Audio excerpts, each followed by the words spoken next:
FMR free movement regime si handakta India amadi Myanmar gi lona bangam khoidagi mangkoi da chana dun lakpasi masi lokthokraba matung sida haujiksina amuk suspension of operation is the central government ka lalhoba kuki ki kun mari ka chanari ba suspension of operation ji su si handoknabagi damakta yamna kanba meeting amaka hojik sida changaga leiri sugi ground run thugai habagi wahu ama lakpasidagi masida hojik phawagi oinadi masi yam kanna lokthok laba yana leire habagi handok laba yana leire habagi wafamo ka pudi lai adubo thasigi loirpa sarukta masi lokthok idra habagi jabjaba phirep tuma lorani habagi wafamo ka ti leire lokthok yabagi oithok padi leire hairi adubo ojana yengbi bodadi meeting si tarai na hekta masi athuba sida lokthok laba yabagi थोपसी ओजाना उबी बरा नत्रगन कितंग मसी कमाइने यंगबी बे याय ओजासे अय वाखंददी लौथोक तबदो अखोना हाना सुम लाखेगी bye को ये कनो दिना तुमिना मतो दम इमान मानब पोट होय न खले होय लौथोक सो मामो आमोनी केसो मदिदा हम द कनो लेके दब दिना ते होय आदि लौथोक यार सुमोय तमिनी पोत दे तौगेन खले दे नि तौने aduna kai yamgi pagi kariatare kanada ba poching do dum ai koi tawri na utpa yana ba so to go yana ba dum tawro pasi ya na khale adagi tawro na khallaga su ma laudi na daga asumba mai kai da masina to na tano na da ni na to da na khallaga adum tawgi da su yai ko ba haigi da ba ko ado extend ta huए ना बहुत ये higher का तो दिन मान दबंग जुले अभी लोग जो रांग से बना दो तोंगान के नॉर्मल का तो ये एजेंट बैठा है तो तो वो मान बामना मगर तुमिन ना के तो किधरा है वो जी पोरमा तो ये जो है दबी तब में जो है दबी मो तो इन तौर तुमिन तो के तो मान बाम जुले अदो फ्री मूवमेंट रेजिम दबी अदम अधिक तो करता रहे साइकिल मिठाई में कुपी पे पिघल तो नहीं था कनाडा फ्री मूवमेंट रेजिम भी किलोमीटर 30 है नहीं बोलते देखिए मतलब किलोमीटर 30 की जगह जो तेनो company yang paling asal dulu dan mana betul. Ada ni lagi ni contoh aja lah. Ada sampai dah kampung kita lagi ni lah. Ada sudi yang free movement regime ni macam ni nak apa andre. Ada lagi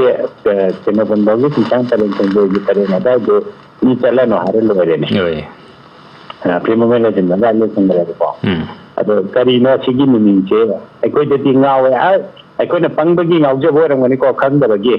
अखंग कांबुना मयाम खंग लेरंगनि अखोय जति खंजदमिना अदि बिजन the लेरे सितो तो केनो नते मिटाइ मकुने न कोइ दिन खले अदो तौदो बदु सिनते फ्री मूवमेंट रेजिम नदगी केनो मयाम जिगी मोहत दा अखोय गी लांजेनरी बा केनो मयाम सि मयहन न बखनबा मफम दा हंदल न बखनबा तारा पारे यारे इन इला लाइब पोने अखोय दे सिल्लो नारगा देखो नि जिन सिंगमे रागे के नोचे मरे देगी सेंटर पर सो शाम्पू दे सेंटर पर सामो दे सेंटर पर को सी मतन चाना ले न बे सिन बम न मतन ले न बे सिन के यारे योरे कनोदा ते लेम कोंगा तेगे कनोगे आर्मी कॉलोनी को नॉर्मल द की गवर्नमेंट तो बंगा की रंग को अदो मुत तो सोइरे अदो हाने तो जो मतेबा चंदा मोरेगी लेरिबा कनो मयान जी हंजलन दगो लेना जिके लेमे कोंगी कुकी की कनो सिंग सिस्टम ने ना है मयाम को स्वाहाय रोए अनि द पुन्न तू न तो बम तमन तो पुन्न तो बो अदो मयाम को स्वाहाय तो मान दे प्रशासन को गिदो हंजलन की बगल लेना सेदा ताकि बंगी में कंट्रोल कर जो का तो ना आगा ऑफिसर सिंग ले लेनी जान आदि यार को दो माल अभी मरे यकम ले रही दो पोरे ने सिंग को मतलब चिंबे याब पिबा मयाम अमल ले अदि तौदो मरम दे केनो दा नसागी सिंग नाइ न nga कनि तन नंग nga ओ दो अदि पिबा ने जिले बचिदी द ग्रेट एडमिनिस्ट्रेशन ने दि हाइदो तबे पार्ट अमने ने लवे को gi wa ले को कोना पंगबै लौजबने अदम सेंगो पिरो आस्ट्रेलिया जो मिसाफिरो कोना हाइजेरी जो को ताइ दो अदा सुम पिबा ममदा शरान तुरा नबा के नोमनी हजु लेगिबो पोते थाइगे ने मको काइजे गिबा तबम थोका तौदो दिगि वांगमदा अतोपदा सुम मियांगी वाखन जिना पेलो थाइजो ग सिन समबगी प्रॉब्लम दे कंसिलर लै सिदि मनिपुर मांगन होय ताइगे टेरिटोरियल काउंसिल होंगी वारी यम सुआ ते निकोनी को का सिंगोकन लै रिपोर्ट आगम दगा किला मंजलागा ꯑꯩꯈꯣꯏ ꯑꯣꯏꯅ ꯂꯦꯡꯕ ꯌꯥꯗꯅꯕ ꯅꯝꯈꯤ ꯇꯪ ꯃꯥꯟꯕ ꯅꯣꯏ ꯂꯥꯟ ꯌꯥꯝ ꯇꯧꯅꯤꯡꯉꯗꯤꯒꯥꯅ ꯀꯩꯁꯨ ꯅꯠꯇꯦ ꯃꯅꯤꯄꯨꯔꯒꯤ ꯑꯩꯈꯣꯏꯒꯤ ꯃꯩꯇꯩꯅ ꯀꯟꯖꯔꯤꯕ ꯂꯝꯁꯤꯗꯤ ꯌꯥꯝ ꯄꯤꯛꯏꯗꯅꯀꯣ ꯑꯗꯣ ꯁꯤꯒꯤ ꯖꯒꯥ ꯈꯔꯁꯤ ꯀꯣꯏꯁꯜꯂ ꯉꯥꯛꯈꯤꯕꯁꯤ ꯀꯩꯁꯨ ꯅꯠꯇꯦ ꯍꯥꯟꯅꯗꯩꯁꯨ ꯃꯣꯏ ꯂꯣꯏ ꯈꯪꯉꯒ ꯂꯩ ꯐꯤꯖꯤꯀꯦꯜꯂꯤ ꯌꯥꯝꯅ ꯄꯣꯁ ꯇꯧꯕ ꯀꯥꯟꯗ ꯃꯤꯁꯤ ꯃꯤꯅꯥ ꯊꯣꯛꯀꯗ꯭ꯔꯥ ꯍꯥꯏꯅ ꯑꯗꯨ ꯈꯛꯀꯤ ꯉꯥꯏꯕꯒꯤ ꯋꯥꯅꯤ ꯃꯤꯁꯤ ꯃꯤꯅꯥꯗꯤ ꯈꯔꯗꯤ ꯊꯣꯛꯑꯅꯤ ꯑꯩꯈꯣꯏꯒꯤ ꯃꯩꯇꯩꯒꯤ ꯌꯥꯝ ꯁꯥꯊꯤꯕ ꯄꯣꯠ ꯂꯩꯔꯤꯕ ꯁꯤꯁꯨ ꯃꯣꯏꯅ ꯈꯪꯕꯀꯣ ꯑꯗꯨ ꯃꯤꯁꯤ ꯃꯤꯅꯥꯗꯤ ꯌꯥꯝ ꯊꯣꯛꯂꯛꯑꯒꯗꯤ ꯄ꯭ꯔꯤꯊꯤꯕꯤꯒꯤ ꯂꯩꯕꯥꯛ ꯑꯇꯩꯒꯤ ꯃꯃꯥꯡꯗ ꯌꯥꯝ ꯃꯥꯏ ꯆꯣꯞꯀꯗꯕ ꯄꯣꯠ ꯈꯔꯁꯨ ꯂꯩꯕ ꯑꯗꯨꯒ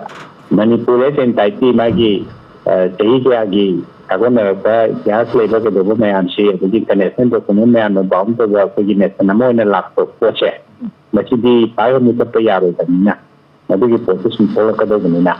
ꯑꯗꯨꯒꯤ ꯈꯔ ꯈꯥꯡꯅꯕ ꯃꯥꯜꯂꯤ ꯑꯗꯣ ꯇꯞ ꯇꯞꯅ ꯂꯥꯛꯁꯤꯜꯂꯒ